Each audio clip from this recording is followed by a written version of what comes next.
भैया, अब जब कंस मामा ने रथ भेजा है तो हमें तो मथुरा जाना ही होगा। अगर वो हमसे युद्ध करना ही चाहते हैं तो हमें भी ये युद्ध करने से कोई आपत्ति नहीं।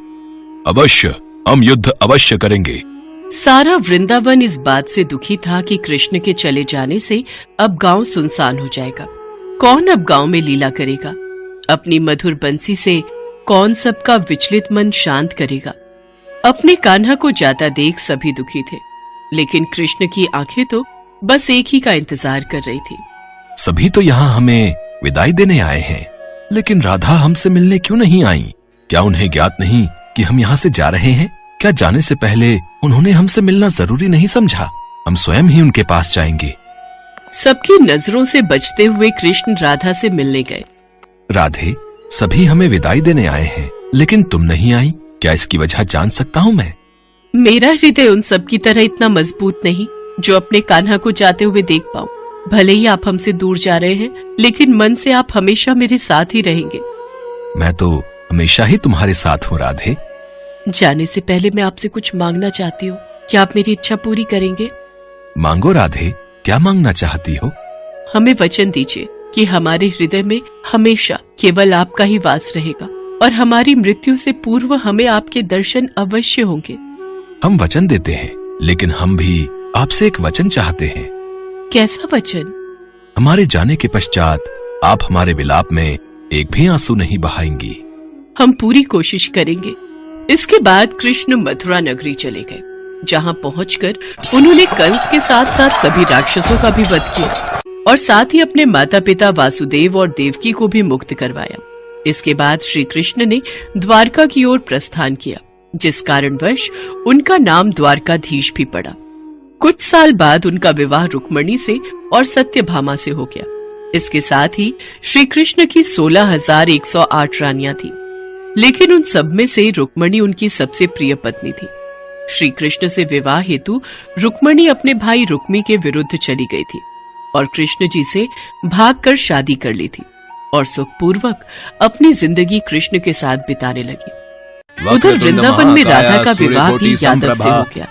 अपना पत्नी धर्म निभाते हुए राधा ने अपने सभी कर्तव्य पूरे किए, लेकिन प्रेम तो वो अभी भी कृष्ण से ही किया करती थी। देखते ही देखते कई साल बीत गए। एक दिन राधा सोचती है, मैंने अपने सभी कर्तव्य पूरे किए, अब मैं अपने सभी कर्तव्यों से मुक्त हूँ, इसलिए अब मैं अपने कान्हा के पास द्वारका चली जाऊंगी।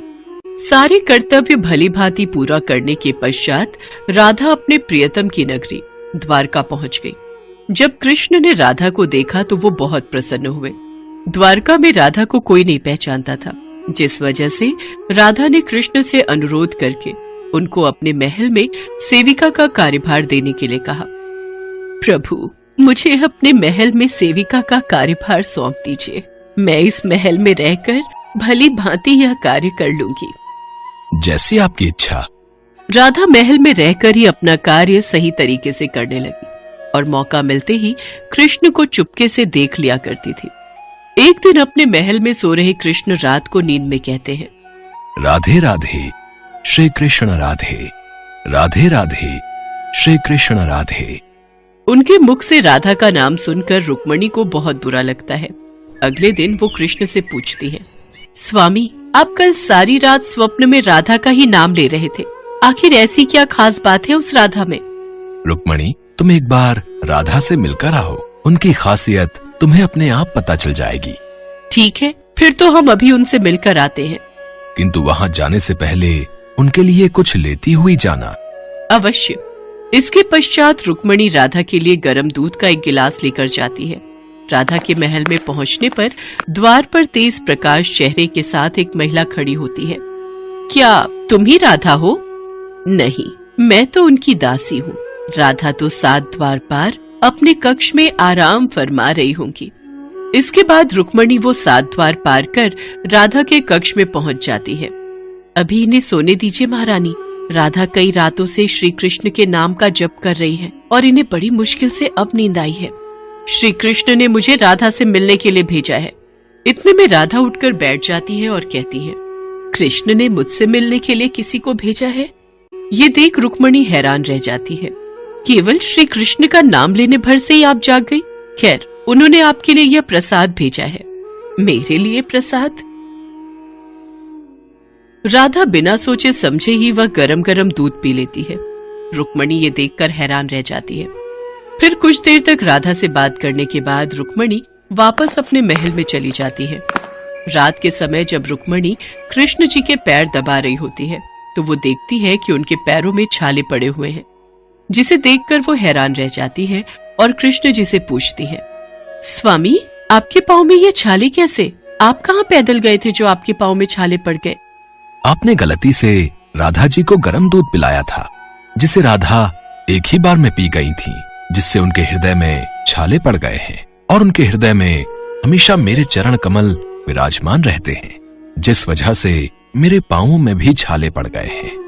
आज मुझे समझ आया स्वामी कि प्रेम शरीर से नहीं हृदय से होता है, जो हमेशा राधा के हृदय में कृष्ण के चरण रूप में विराजमान रहता है। ऐसे ही कई महीने बीत जाते हैं।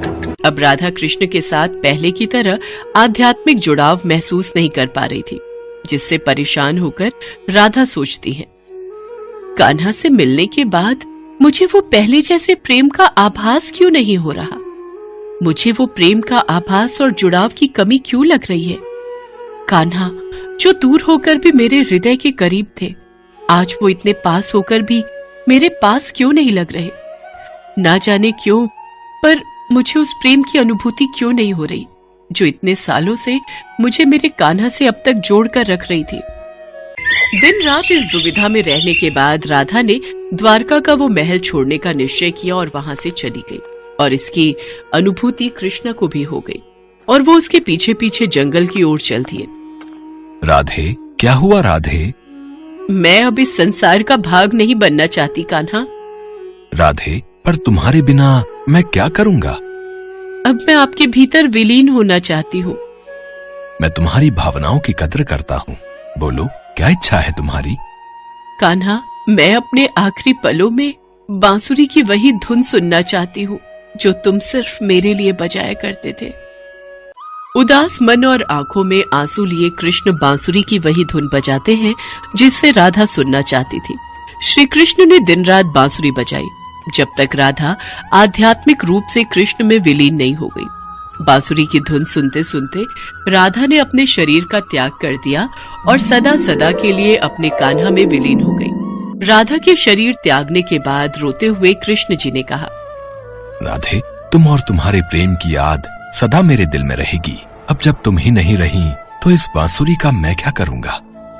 हालांकि भगवान कृष्ण जानते थे कि उनका प्रेम अमर है, बावजूद इसके वे राधा की मृत्यु को बर्दाश्त नहीं कर सके। कृष्ण ने प्रेम के प्रतीकात्मक अंत के रूप में आंखों में आंसू और दिल में उदासी के साथ वो बांसुरी तोड़कर फेंक दी और आंखें बंद करके राधा की याद में खो गए। इसके बाद ताउम्र कभी उन्होंने बांसुरी नहीं बजाई।